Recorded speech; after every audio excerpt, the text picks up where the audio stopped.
the Cambridge University Library in our digitisation department, where we digitise the archive material in the library and put it online, essentially.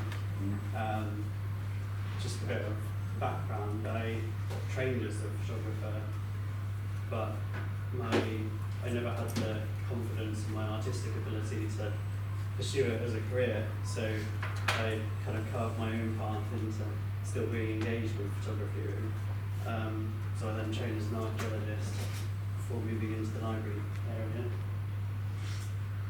I called this Seeing Africa in the archive, but then as I was sat at the back, I kind of realised it was more experiencing it than just seeing it. This is a short video I just thought I'd show you to give you an idea of the kind of essence of what we do. A few years back, the library had a poet in residence, and she wrote a poem about the digitisation work. So we use this as a kind of nice way of portraying how we feel and experience what we do.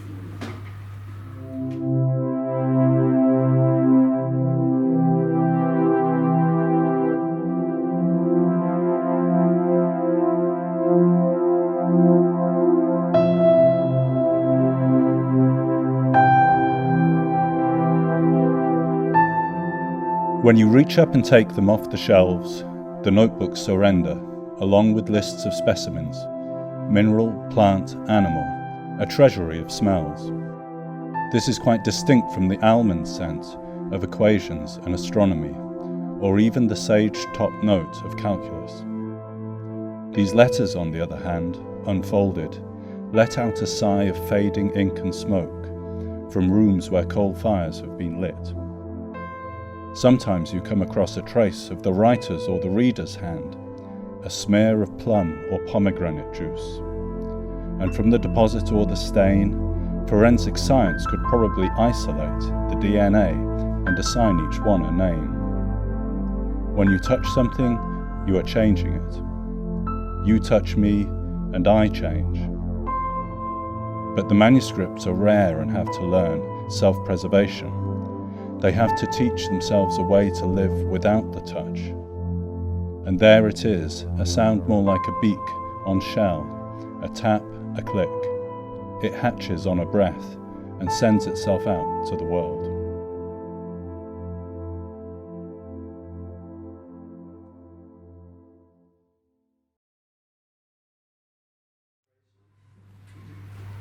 So just to give you a quick overview, I'm going to kind of whiz through a little bit just to see if we all get a good lunch. But I'm happy to share this presentation or follow any of this up with anyone. So I'm going to give you a quick overview of the Cambridge Digital Library platform, show you a little bit of what material is contained in the Royal Commonwealth Society archives, and then touch on some of the questions around why being digital matters or can change things, what you can do with it, and what some of the downsides might be to it as well. Then a little bit about Cambridge Digital Humanities, which is an initiative by the University of Cambridge to bring together any scholars working across the university and the wider community that are working with digital methods or techniques or on digital material. And then I thought I'd just share some kind of encounters in the archive that I had whilst I was putting this presentation together, which are all quite interesting. So, this is the platform, and we have about 500,000 images of archive material, which essentially means anything in the building, some things that are not in the building, all types of media you can possibly imagine, really.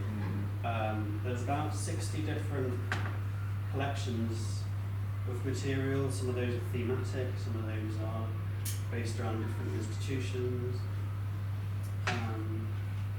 And there's about 37,000 digital objects in there that are made up of those images.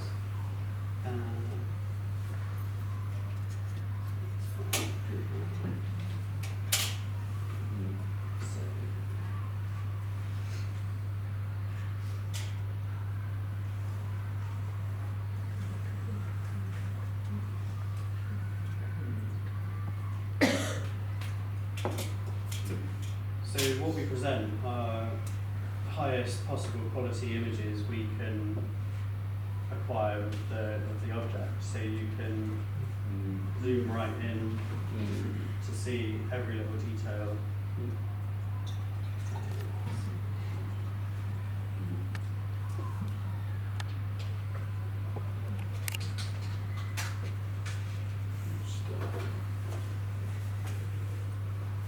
We got to the point where we have so much it becomes unwieldy as to how you actually interface with it, which is quite interesting as well.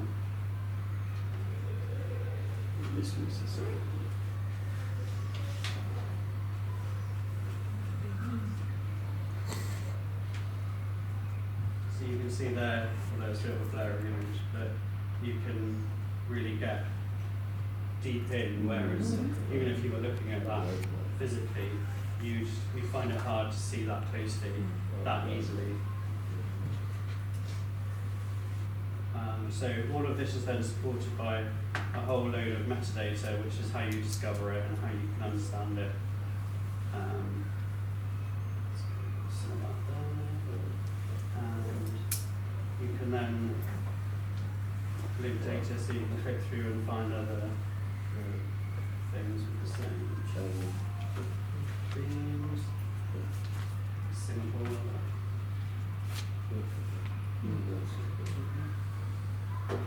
So functionality-wise, we make things available, so you can download the images, you can download the metadata, which just comes out of an Excel file.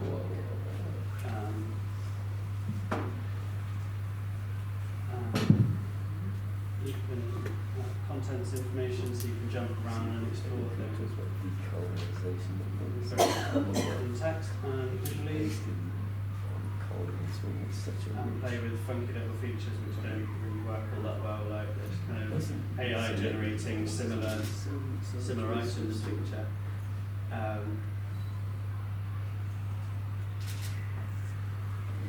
We also, not so relevant to African photography, but we have a lot of transcription data as well. So I'll show you a quick one there.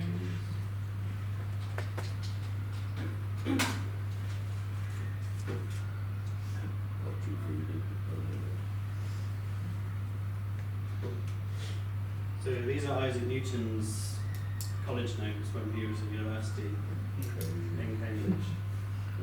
Crazy.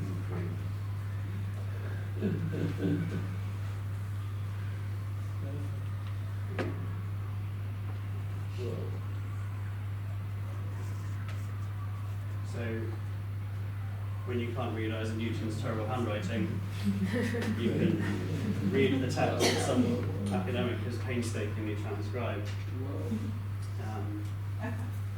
Yeah, ever so often you find online somebody kind of posting a word saying like, what do you think this reads as? So that's kind of a brief overview of some of the features, but have a play and then explore and ask for your those. Well, Anything else interesting on the web? So, Royal Commonwealth Society collections, the University Library, came to Cambridge in 1993, and they're still being sorted out and catalogued. So that gives you an idea of the scale of how much material there is. The materials are pretty wide-ranging, not just from UK, Commonwealth countries.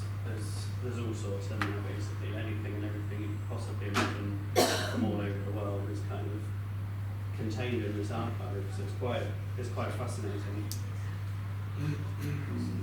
And one of the early digital projects that the library undertook was to try and create a digital online database of the photographers who are represented in that archive.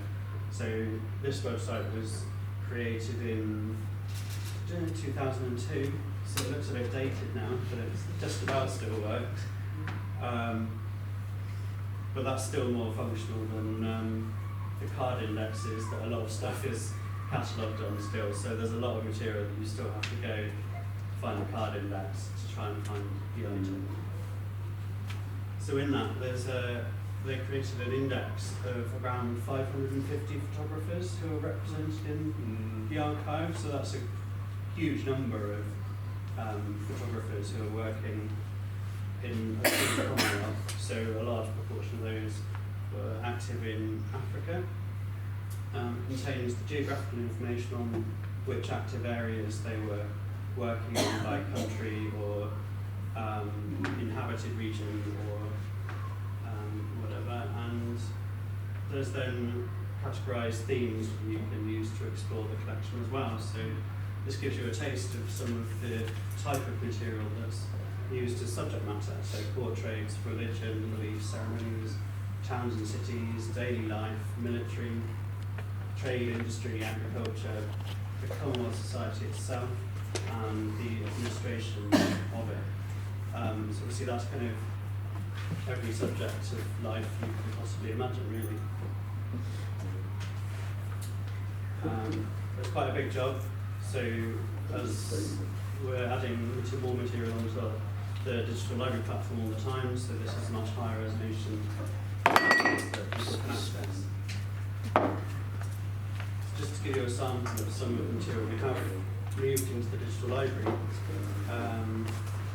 There's education in West Africa.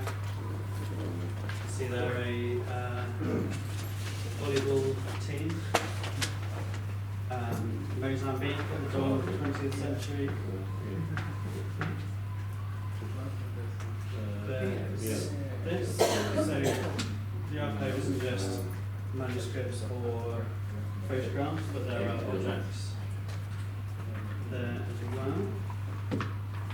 Just to give you a better idea. So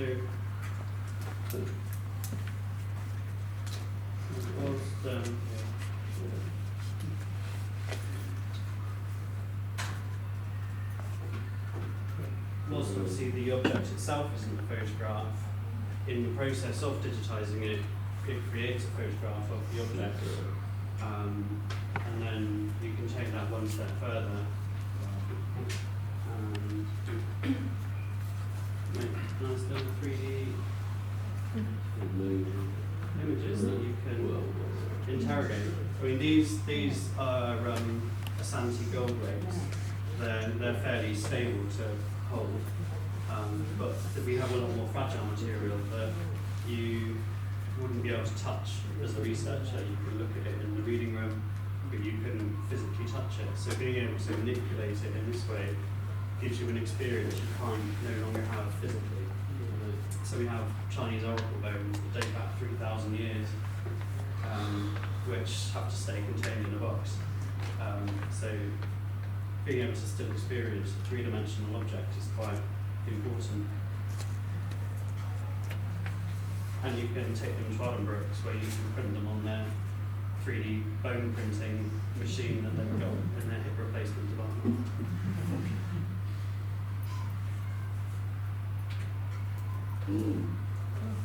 So it's some experimental agriculture, so they're trying to grow tobacco in Corrigan. I've got no idea where that is.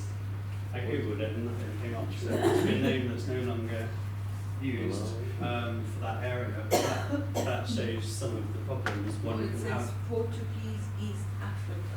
Yeah, so somewhere in there. Yeah. Mozambique. PDA. Mozambique. So there's even medical care in the swinging 60s. And this is great. It's a little VW camper van going around promoting vaccination, which surprisingly perhaps the world still needs a bit of, maybe. There's 19th century expeditions in Kenya, so the photographic material in the Royal Commonwealth Society archives really spans the kind of whole period of physical photography, so from the 1850s right up until things went digital. Diamond mining in South Africa, Kimberley diamond mines, which looks a lot more tranquil now. So, what's the point of all of this? Why does digital help change your experience as a researcher or photographer? The concept of digital is more than just the image sensor in your camera. There's a lot more to it than that. You have metadata, as I was discussing earlier. That all helps you discover things, understand things. That's all readable by a computer to help you as the human interact with the object. There's the problem of scale. So there's 120,000 photographs in the RCS collection. Obviously, if you had those on a desk, you'd take a lifetime of academia to go through and study them all. Whereas online, you can work with it. And you can also keep adding more information as we find out more about those photographs. We can simply add that information into the digital object so it's all contained together rather than one photograph in that box in that room, one photograph in that box in that room, and someone's opinion the other side of the world can all come together. You can apply advanced digital research methods. So this is a bit of software called Clarify, which is a artificial intelligence bit of software. So you can split the digital images into their software, and it can come back with keywords, which you can then turn into metadata, which reinforces that discoverability. Whether they're right or not is another matter. I've seen lots of people trying to write medieval manuscripts and they get back keywords like teenager holding a mobile phone when actually it's the Madonna and Jesus. So that's still got some way to go, but gives you an idea of what might be possible in the future. Interoperability.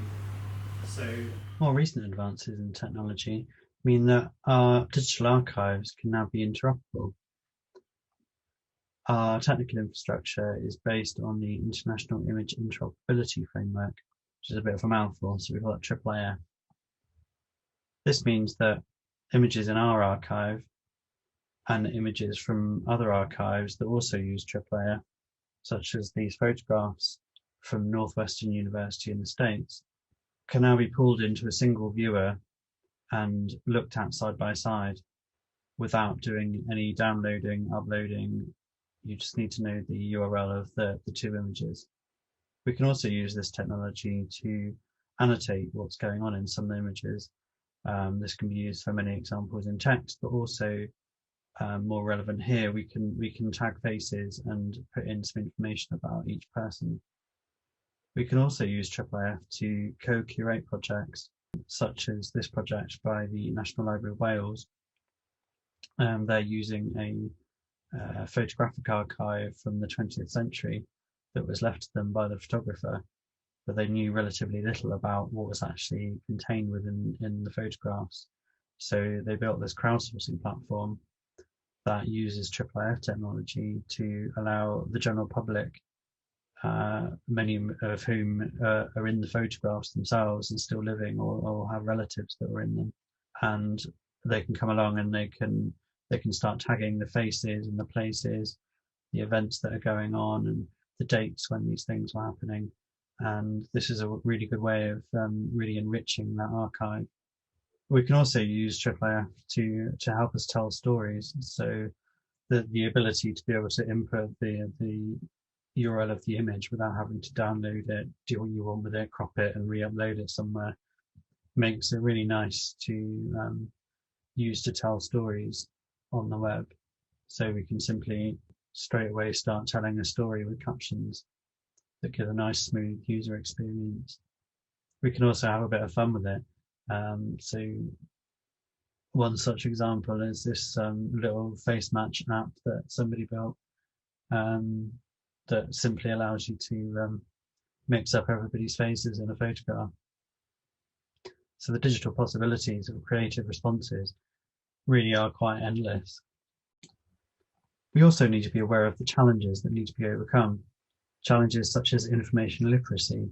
Do the users know that the answer they found isn't necessarily the answer they actually need, but perhaps more the next thing they need to question? Neutrality can be quite an issue. It's not very transparent who paid for things and why. So we need to bear in mind the questions around the digital creation as well as the physical creation when we consider this. There's also a question of balance. Quite often we have a huge amount of data and research about one small thing. And on the other side, we quite often have a very large collection of things with very little data. So being aware of how comprehensive the digital archive is becomes quite important. Data formats can also be quite restrictive and surprisingly problematic as well. There's a lack of openness around software and file formats by the people that create them. Bias is also something we really need to consider. We need to think about who created the algorithms and the data models that have been used to analyze the archive and how they may have introduced implicit bias. Last but not least, there's a huge issue of ethics, not just in the content of the archive itself and what we do with it, but also within our technology. Most of our shiny new cameras and laptops, for example, contain blood minerals with a very unethical source. This raises a lot of questions that we're perhaps not very easy with trying to come to terms with as a digital society. We also work really closely with Cambridge Digital Humanities. They're a kind of focal point for pretty much anything digital and interdisciplinary at the University of Cambridge and beyond. They have 4 main divisions: research, learning, networking, and there's also a kind of lab which enables project incubation and technical support. I wanted to finish by sharing some of my own encounters I had in the archive whilst I was preparing this presentation. This first collection of photographs centres around the chief of the Ngamba tribe at Mankon. Here we see him seated, but instead of traditional dress, we see him wearing some German imperial armour that was presented to him when Cameroon was ruled by Germany. This might seem surprising and it kind of caught my interest, so I wanted to know why. So here you can see the photograph and the caption the photographer recorded on the right hand side.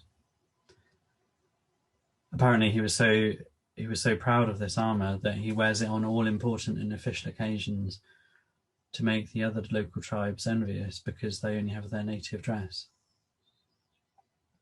Although, to be honest, I think his native dress that he changed into later looks a lot more comfortable.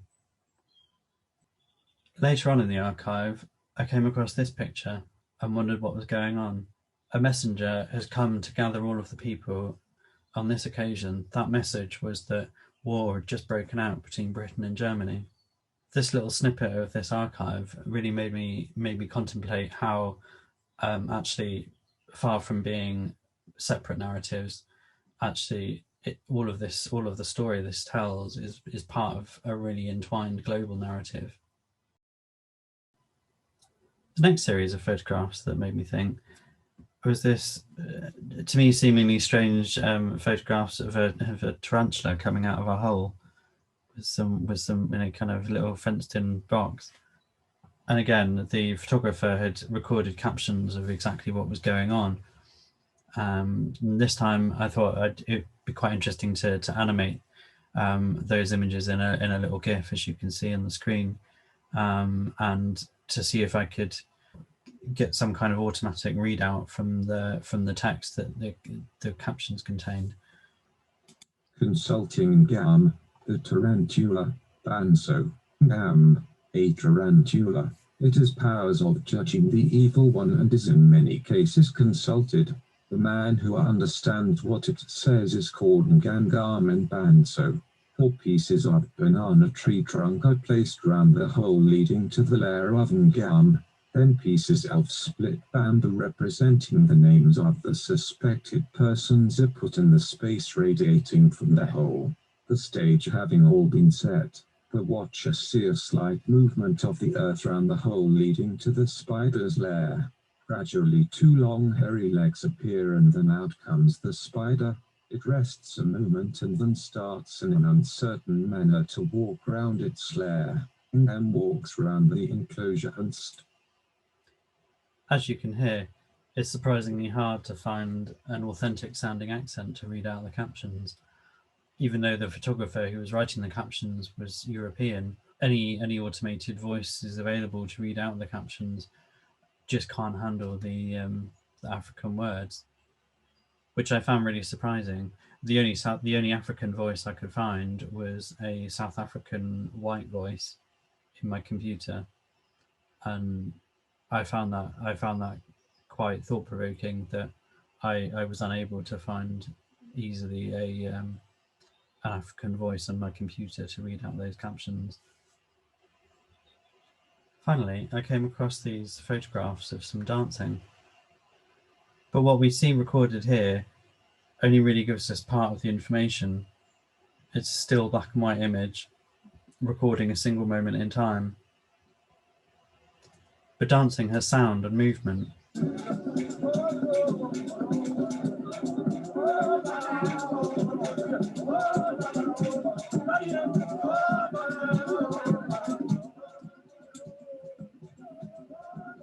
This is a more contemporary recording, video recording, of the same dance that I found on YouTube. This really made me contemplate how much we all have a collective responsibility to keep as many aspects of these things alive as we can, because without that movement and sound, you really lose. And finally, everything in this presentation is a collaboration of some kind. So thank you. Keep collaborating. I think that's the real takeaway message I want to finish on. Thank you.